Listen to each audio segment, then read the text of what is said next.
Hi friends, welcome back to our channel. So ఈరోజు టాపిక్లోకి వెళ్తే union public service commission UPSC నుంచి మనకు ఒక జాబ్ నోటిఫికేషన్ అయితే రావడం జరిగింది. అయితే ఇది వచ్చేసి మనకు ఎంప్లాయీ ప్రావిడెంట్ ఫండ్ ఆర్గనైజేషన్ అనే సంస్థ. అయితే ఈపీఎఫ్ సంస్థ ఏదైతే ఉందో ఆ సంస్థలో రెండు రకాల ఉద్యోగాలు అయితే మనకు భర్తీ చేస్తున్నారు. సో వాటికి సంబంధించిన పూర్తి వివరాలు అయితే చూద్దాం. అయితే మీకు జాబ్ వచ్చేసి టీఎఫ్ ఆఫీస్లో అయితే ఉంటుంది. సో చాలా మంచి జాబ్ ఇది. సో జాబ్ కనుక వస్తే మీకైతే లైఫ్ అయితే సెటిల్ అయిపోయినట్టే, ఎందుకంటే శాలరీ కూడా చాలా ఎక్కువగా ఉండే అవకాశం అయితే ఉంటుంది. సో వీడియోలోకి వెళ్ళే ముందు మొదటిసారిగా మన ఛానల్ ఎవరైతే చూస్తున్నారో వాళ్ళు తప్పకుండా సబ్స్క్రైబ్ చేసుకోండి. అలాగే వీడియోస్ని లైక్ చేస్తూ హైప్ కూడా ఇవ్వండి. Thank you so much. Job details కనుక చూసుకున్నట్లయితే సో ఇక్కడ for the post of enforcement officer, accounts officer. So ఈ పోస్ట్కి సంబంధించి అన్రిజర్వ్డ్లో 78 వేకెన్సీస్ ఉన్నాయి. ఈడబ్ల్యూఎస్లో 1, OBC 42, SC 23, ST 12, PWD 9. So ఓవరాల్గా ప్రతి ఒక్కరికి అయితే వేకెన్సీస్ అయితే ఉన్నాయి. సో ఖచ్చితంగా ప్రతి ఒక్కరు అయితే అప్లై చేసుకోవచ్చు. అయితే ఈ జాబ్స్కి అప్లై చేసుకోవడానికి ప్రతి ఒక్కరు ఎలిజిబులే. ఆంధ్ర, తెలంగాణ, మేల్, ఫీమేల్ ఎవరైనా సరే అప్లై చేసుకోవచ్చు. సో మీకు అర్హతలు ఉంటాయి, ప్రతి ఒక్కరైతే అప్లై చేసుకోవచ్చు. సో ఇక్కడ పే స్కేల్ చూసుకున్నట్లయితే లెవెల్ 8 ప్రకారంగా మనకు పే స్కేల్ అనేది ఉంటుంది. సో ఏజ్ చూసుకున్నట్లయితే 30 ఇయర్స్ ఫర్ అన్రిజర్వ్డ్ ఈడబ్ల్యూఎస్ వాళ్ళకి 30 ఇయర్స్ ఉండాలి. ఓబీసీ వాళ్ళకి 33 ఇయర్స్ ఉండాలి. ఎస్సీ ఎస్టీ వాళ్ళకి 35 ఇయర్స్ ఉండాలి. PWD 40 years. సో ఇలా ఏజ్ లిమిట్ అయితే ఇచ్చారు.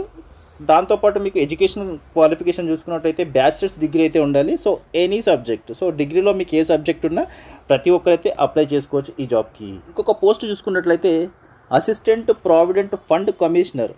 సో ఈ పోస్ట్కి అన్రిజర్వ్డ్లో 32 వేకెన్సీస్ ఉన్నాయి. ఈడబ్ల్యూఎస్లో 7, ఓబీసీ 28, ఎస్సీ 7, పీడబ్ల్యూడీలో 3 వేకెన్సీ. సో ఇలా ప్రతి ఒక్కరికి వేకెన్సీస్ అయితే ఉన్నాయి.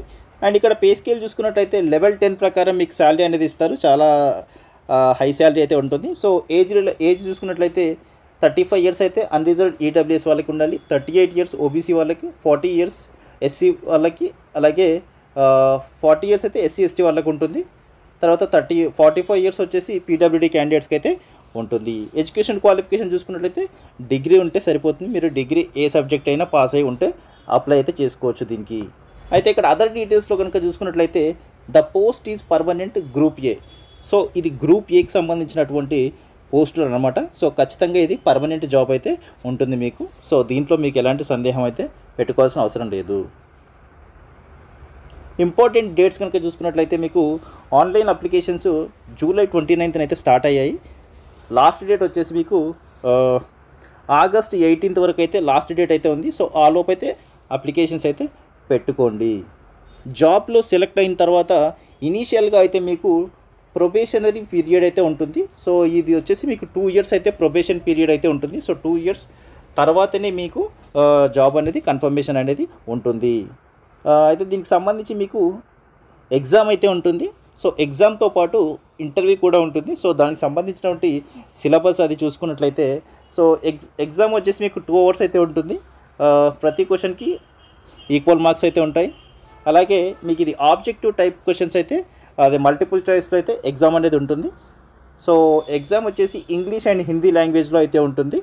అయితే మీకు ఇక్కడ నెగిటివ్ మార్క్స్ కూడా ఉంటాయి. సో నెగిటివ్ మార్క్స్కి 1/3, సో 1/3 మార్క్ అయితే మీకు కట్ అవుతుంది. ఇక్కడ మీకు వెయిటేజ్ అనేది ఉంటుంది. సో ఈ వెయిటేజ్ ఎలా అంటే మీకు ఎగ్జామ్కి వచ్చేసి 75% వెయిటేజ్ అనేది ఇస్తారు. తర్వాత ఇంటర్వ్యూకి 25% అయితే వెయిటేజ్ అనేది ఇస్తారు. సో ఓవరాల్గా 100 అయితే ఉంటుంది. అయితే మీకు ఈ దీంట్లో క్వాలిఫై అవ్వడానికి మినిమం క్వాలిఫైయింగ్ మార్క్స్ అయితే రావాలి. సో ఆ మినిమం క్వాలిఫైయింగ్ మార్క్స్ చూసుకున్నట్లయితే జనరల్ ఈడబ్ల్యూఎస్ కేటగిరీ వాళ్ళకి 50 అండ్ అబోవ్ మార్క్స్ అయితే రావాలి. తర్వాత ఓబీసీ వాళ్ళకి చూసుకున్నట్లయితే 45 అండ్ అబోవ్ రావాలి. ఎస్సీ ఎస్టీకి చూసుకున్నట్లయితే 40 అండ్ అబోవ్ రావాలి. సో ఇందులో మీరు క్వాలిఫై అయితేనే నెక్స్ట్ ఫర్దర్గా ఇంటర్వ్యూకి అనేది మిమ్మల్ని పిలుస్తారు. సో ఇంటర్వ్యూలో మీరు సెలెక్ట్ అయితే జాబ్ అనేది కన్ఫర్మ్ అవుతుంది. అయితే ఎగ్జామినేషన్ సెంటర్ కనుక చూసుకున్నట్లయితే మనకు ఆంధ్ర తెలంగాణ వాళ్ళకి ఇక్కడ అనంతపూర్ అయితే ఉంటుంది. తర్వాత హైదరాబాద్ ఉంటుంది. ఇంకా కొన్ని ప్లేసెస్ అయితే ఉన్నాయి మనకు. సో ఇక్కడ తిరుపతి కూడా ఉంది. తిరుపతితో పాటు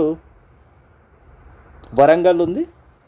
వరంగల్, విశాఖపట్నం, విజయవాడ, వెల్లూరు. సో ఇలా కొన్ని లొకేషన్స్ అయితే ఉన్నాయి. సో మీరు అప్లికేషన్ చేసుకునే సమయంలో మీకు లొకేషన్స్ అయితే చూపిస్తుంది. సో మీకు దగ్గరలో నియర్ బై ఉన్న లొకేషన్ అయితే మీరైతే సెలెక్ట్ చేసుకోవాల్సి ఉంటుంది. ఈ జాబ్స్కి అప్లై చేసుకోవడానికి మీకు అప్లికేషన్ ఫీజు అనేది ఉంటుంది. సో ఈ అప్లికేషన్ ఫీజు వచ్చేసి ఫీమేల్, ఎస్సీ, ఎస్టీ, పీడబ్ల్యూ క్యాండిడేట్స్కి అయితే ఎలాంటి ఫీజు అయితే లేదు, ఫ్రీగా అప్లై చేసుకోవచ్చు. మిగతా రిమైనింగ్ క్యాండిడేట్స్ ఎవరైతే ఉన్నారో వాళ్ళకి మాత్రం జస్ట్ 25 రూపీస్తోని అప్లికేషన్ అయితే పెట్టుకోవచ్చు. కేవలం 25 రూపాయలు మాత్రమే అప్లికేషన్ ఫీజు. సో తప్పకుండా ప్రతి ఒక్కరైతే అప్లై చేసుకోండి. ఇదైతే మంచి ఆపర్చునిటీ, ఎందుకంటే అప్లికేషన్ ఫీజు అనేది చాలా తక్కువ ఉంది కాబట్టి. ఒకవేళ మీరు ఇక్కడ 2 రకాల పోస్టులు అయితే ఉన్నాయి కదా, ఆ 2 రకాల పోస్టులకి మీరు రెండింటికి అప్లై చేసుకుంటే మీకు కేవలం 50 రూపాయలు మాత్రమే ఫీజు అనేది అవుతుంది. అప్లై చేసుకునే విధానం కనుక చూసినట్టయితే మీరైతే ఖచ్చితంగా ఆన్లైన్లోనే చేసుకోవాల్సి ఉంటుంది. సో ఆన్లైన్లో ఇక్కడ కనిపిస్తున్నటువంటి వెబ్సైట్ www.upsconline.nic.in అనే అఫీషియల్ వెబ్సైట్ నుంచి మీరైతే అప్లికేషన్స్ అనేది పెట్టుకోవాల్సి ఉంటుంది. సో దీనికి సంబంధించిన వెబ్సైట్ లింక్ నేను డిస్క్రిప్షన్లో పెడతాను. సో మీరు అక్కడ నుంచి యాక్సెస్ చేసుకొని అప్లై అయితే చేసుకోండి. ఒకవేళ మీకు అప్లై చేసే విధానం వీడియో కూడా కావాలంటే మీరు కామెంట్లో పెట్టండి. కామెంట్స్లో మెన్షన్ చేస్తే నేను నెక్స్ట్ వీడియోలో అప్లికేషన్ అయితే చేయడానికి ట్రై చేస్తాను.